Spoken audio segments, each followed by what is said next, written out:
ላለፉት 10 ወራት ሙሉ በሙሉ ከዩቲዩብ ጠፍቼ ነበር። ምንም አይነት ቪዲዮ አፕሎድ አላደረኩም። ምንም አይነት ቪዲዮ ክሬት አላደረኩም። ምንም አይነት አፕዴት አልነበረኝም። በጣም ያሳዝናል። እና አንዳንዶቻችሁ የት እንደነበርኩ ምን ሆኜ እንደሆነ ለምን ብዙ ሳልናገር እንደጠፋው እንዳሰባችሁ አይ ነው አውቃለሁ። ብዙዎቻችሁም ስደውሉ እንደነበረ አውቃለሁ። በጣም ቴንኪው ልላችሁ ፈልጋለሁ በዚህ አጋጣሚ። እና ከሁሉም በላይ ለምን እንደጀመርኩኝ ነበረ ሳስታውስ የነበረው። ትንሽ ወደ ኋላ መለስ ብዬ ሳይ ጀስት እኔ ኮንተንት ክሬት ማድረግ የጀመርኩት ለቪው አልነበረም፣ ለላይክ አልነበረም። ኮንተንት ክሬት ለማድረግ ብቻ ነበር። ከኦዲየንስ ጋር ለመገናኘት ነበር የምፈልገው። ጆርኒን ሼር ለማድረግ ነበር የምፈልገው። እና አሁን ከ10 ወራት እድገትና ከዩቲዩብ ውጪ ህይወት እየኖርኩ አሳልፌ ነበር።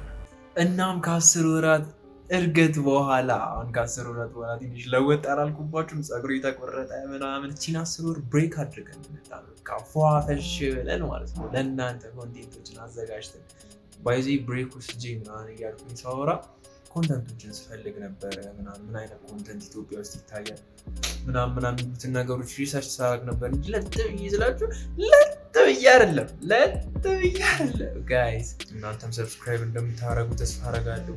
የኔ ቪዲዮ ሼር ላይክ ምናምን እንደምታደርጉ ተስፋ አደርጋለሁ። የመናሻችሁ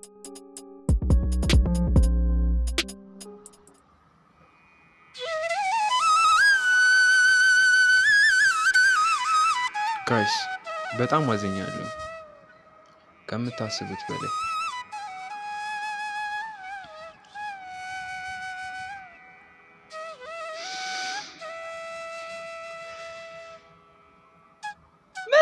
ሰክዘው ቆይ ከመውጣታችሁ በፊት እና የተረሳ ነገር ከዚህ በኋላ እዚህ ቻናል ላይ ምን እናገኛለን? ምንድነው የምንጠቀመው? ምንድነው እስቲ እዚህ ቻናል ላይ የሚሰራው የምትሉ ሰዎች ካላችሁ ከዚህ በኋላ እዚህ ቻናል ላይ ሪአክሽን ቪዲዮ ይለቀቃል፣ ብሎግ ይለቀቃል፣ የመንገድ ላይ ጥያቄዎች ይለቀቃሉ። እነዚህን 3 ነገሮች በዋነኝነት የምንሰራው ይሆናል። ከዚህ በፊትም እንደዚህ ብለን ሰክሰን ነበር፣ ግን ታይም ስላልተመቻቸልን ከዚህ በኋላ የተሻሉ ስራዎችን ለእናንተ የምናቀርብ ይሆናል። ጋይስ ይመቻችሁ። ከዚህ በኋላ በሰፊው እንገናኛለን። ያራድዬ ልጆች ይመናቻችሁ።